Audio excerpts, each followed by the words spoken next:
புரட்சி தலைவரை பொறுத்தவரையிலும் மாமேதையாக, நாடை போற்றுகின்ற தலைவராக, மக்கள் நெஞ்சங்களிலே குடிகொண்டிருக்கிற தலைவராக புரட்சி தலைவர் விளங்கினார். அந்த தலைவர் 10 ஆண்டு காலம் சிறந்த ஆட்சியை தமிழகத்திலே தந்தார்.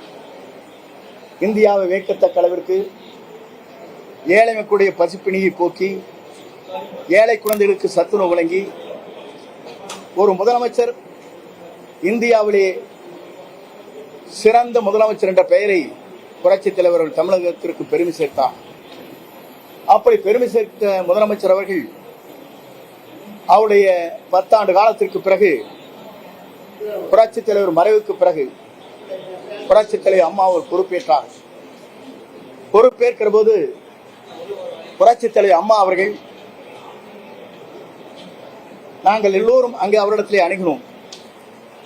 தலைவருக்கு பிறகு இந்த இயக்கத்தை வழிநடத்துவதற்கு ஒரு ஆளுமையுள்ள தலைமை,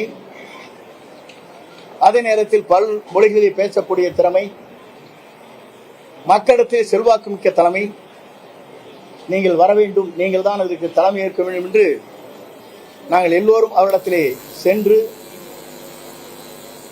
எல்லோரோடும் நானும் அவர்களோடு சென்று வேண்டுகோள் வைத்தோம். புரட்சித் தலைவர் அம்மா அவர்கள் சிறந்த ஆட்சியை தமிழகத்திலே தந்தார்கள். 5 ஆண்டு காலம் முதலமைச்சராக இருக்கின்ற போது இந்திய நாடை திரும்பி பார்க்கின்ற அளவிற்கு, உலக நாடுகள் திரும்பி பார்க்கின்ற அளவிற்கு ஒரு சிறந்த முதலமைச்சராக, ஆளுமை மிக்க முதலமைச்சராக தமிழகத்திலே பவனி வந்தார். அவருடைய ஆட்சி என்பது 5 முறை முதலமைச்சராக இருந்து ஏழை மக்களுடைய இதயங்களிலும், படித்தவர்கள் இளைஞர்களிடத்தும், அதே நேரத்தில் திராவிடவாதி என்று சொல்லப்படுகிற அவராலும் போற்றப்படுகிற தலைவியாக விளங்கினார். அதை நான் குறிப்பிடுவதற்கு காரணம், ஆன்மீகவாதிகளும் ஏற்றுக்கொள்கிற தலைமை, திராவிடவாதிகளும் ஏற்றுக்கொள்கிற ஒரு தலைமையாக புரட்சி தலைவி அம்மா அவர் விளங்கினார். இதை தமிழ்நாட்டின் வரலாற்றில் பொன்னெழுத்துக்களால் பொறிக்கப்பட வேண்டிய அளவுக்கு திராவிட கட்சியுடைய வீரமணி அவர்களை சமூக நீதி காத்த வீராங்கனை என்று அவருடைய கல்லூரியிலே பட்டத்தை வழங்கினார். நான் இது எதற்காக சொல்லுவேன் என்று சொன்னால், இந்த இயக்கத்தை பொறுத்தவரையிலும் ஏழை எளிய மக்களுக்காக, படித்தவர்களுக்காக, தொழில் செய்கின்றவர்களுக்காக, தொண்டர்களுக்காக உருவாக்கப்பட்ட இயக்கம்தான் அனைத்து இந்திய அம்மா அவர்கள் மறைந்தார்கள். மறைந்ததற்கு பிறகு 2016 ஆட்சி கட்டளை அம்மா அவர்கள் வெற்றி வாங்கி சூடி ஓராண்டு காலத்திற்கு பிறகு, அவர் மறைந்ததற்கு பிறகு இயக்கத்திலே பல்வேறு சோதனைகள் வருகிற போது, அந்த சோதனையில் அன்றைக்கு எல்லோரும் சேர்ந்து இந்த இயக்கம் உடைந்துவிடக் கூடாது, இந்த இயக்கத்தை பேணி காக்க வேண்டும் என்ற முறையில் அன்றைய பொதுச் செயலாளராக திருமதி சசிகலா அவர்களை ஒருமனதாக நாங்கள் நியமித்தோம். அதற்கு பிறகு காலச்சக்கரங்கள் சுழண்டு மீண்டும் முதலமைச்சர் யார் என்ற நிலை வருகிற போது, அன்றைக்கு முன்னாள் முதலமைச்சர் எதிர்க்கட்சி தலைவரை அவர் முன்மொழிந்தார். ஆனால் இந்த இயக்கம் பல்வேறு சோதனைகள் வருகிற போது, இந்த இயக்கத்தை பொறுத்தவரை பாராட்டியதும் அனைவருக்கும் தெரியும். நான் எதற்காக இதை சொல்கிறேன் சொன்னால், நமக்கு பல்வேறு நிலை என்று பணியாற்றுகிற போது, நெடும் பயணத்தை நாம் மேற்கொள்கிற போது பல்வேறு பொறுப்புகள் கிடைக்கும், பல்வேறு சோதனைகள் வரும். பணியாற்றுகிற போது, நெடும் பயணத்தை நாம் மேற்கொள்கிற போது பல்வேறு பொறுப்புகள் கிடைக்கும், பல்வேறு சோதனைகள் வரும்.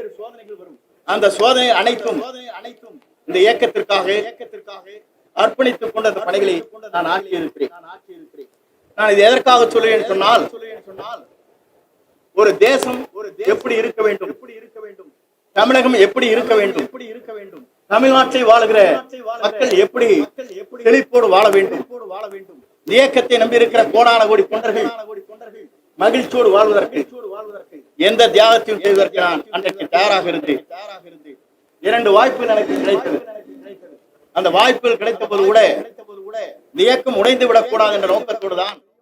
ஆகவே இதையெல்லாம் எடுத்துச் சொல்வதற்கு காரணம் ஒரு இயக்கம் உடைந்து விடக்கூடாது என்ற நோக்கத்தோடு, இந்த இயக்கம் உடைந்து விடக்கூடாது என்பதற்கு காரணமே இதை நம்பி இருக்கிற கோடான கோடி தொண்டர்கள், இதை நம்பி இருக்கிற எதிர்காலத்தை நோக்கி பயணம் செய்வதற்கு புரட்சி தலைவர் அம்மாவுடைய நல்லாசியோடு இதை நம்பி இருக்கிற எதிர்காலத்தை நோக்கி பயணம் செய்வதற்கு புரட்சி தலைவர் அம்மாவுடைய என்பது எனக்கு புதிதான தொகுதி. நாங்கள் என்ன செய்வது? நான் போட்டியிட வேண்டும் என்று கோபிச்செட்டிப்பாளையத்தில் போட்டியிடுகிற போது புரட்சி தலைவர் அவர்கள் நீ சத்தியமங்கலத்தில் நின்று விட என்று சொன்னார். நான் அவரிடத்திலே கேட்கின்ற போது சத்தியமங்கலம் என்பது எனக்கு புதிதான தொகுதி, நாங்கள் என்ன செய்வது? நான் போட்டியிட வேண்டும் என்று கோபிச்செட்டிப்பாளையத்தில் போட்டியிடுகிற போது புரட்சி தலைவர் அவர்கள் நீ சத்தியமங்கலத்தில் நின்று விட என்று சொன்னார். புரட்சி தலைவர் பற்றி காளிமுத்து அவர்கள், கண்ணதாசன் போன்றவர்கள் மற்ற பெயரை சொல்லவில்லை என்று உயிரோடு இருக்கிறார்கள். அவரை பற்றி சொல்லக்கூடாது. அவர் பேசிய வார்த்தைகள் என்றும் தொண்டர் மத்தியிலே இன்றைக்கும் நெஞ்சத்திலே முள் சுத்துவதை போல இருந்து கொண்டிருக்கிறது. அப்படி பேசினாலும் கூட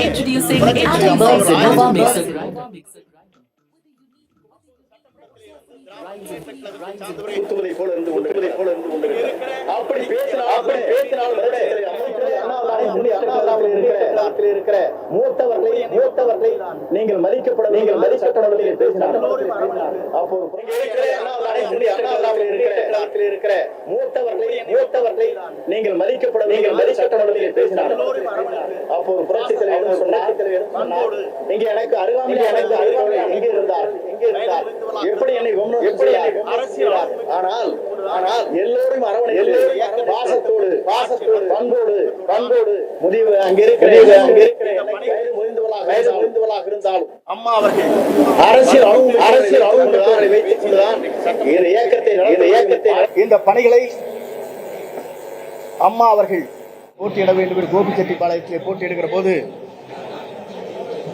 புரட்சி தலைவர் அவர்கள் நீ சத்தியமங்கலத்தில் நின்று விட என்று சொன்னார். நான் அவரிடத்திலே கேட்கின்ற போது சத்தியமங்கலம் என்பது எனக்கு புதிதான தொகுதி, நாங்கள் என்ன செய்வது? நான் போட்டியிட வேண்டும் என்று கோபிச்செட்டிப்பாளையத்தில் போட்டியிடுகிற போது புரட்சி தலைவர் அவர்கள் நீ சத்தியமங்கலத்தில் நின்று விட என்று சொன்னார். நான் அவரிடத்திலே கேட்கின்ற போது சத்தியமங்கலம் என்பது எனக்கு புதிதான தொகுதி, நாங்கள் என்ன செய்வது? நான் போட்டியிட வேண்டும் என்று கோபிச்செட்டிப்பாளையத்தில் போட்டியிடுகிற போது புரட்சி தலைவர் அவர்கள் நீ சத்தியமங்கலத்தில் நின்று விட என்று சொன்னார். நான் அவரிடத்திலே கேட்கின்ற போது சத்தியமங்கலம் என்பது எனக்கு புதிதான தொகுதி, நாங்கள் என்ன செய்வது? நான் போட்டியிட வேண்டும் என்று கோபிச்செட்டிப்பாளையத்தில் போட்டியிடுகிற போது புரட்சி தலைவர் அவர்கள் நீ சத்தியமங்கலத்தில் நின்று விட என்று சொன்னார். நான் அவரிடத்திலே கேட்கின்ற போது சத்தியமங்கலம் என்பது எனக்கு புதிதான தொகுதி, நாங்கள் என்ன செய்வது? நான் போட்டியிட வேண்டும் என்று கோபிச்செட்டிப்பாளையத்தில் போட்டியிடுகிற போது புரட்சி தலைவர் அவர்கள் நீ சத்தியமங்கலத்தில் நின்று விட என்று சொன்னார். நான் அவரிடத்திலே கேட்கின்ற போது சத்தியமங்கலம் என்பது எனக்கு புதிதான தொகுதி, நாங்கள் என்ன செய்வது?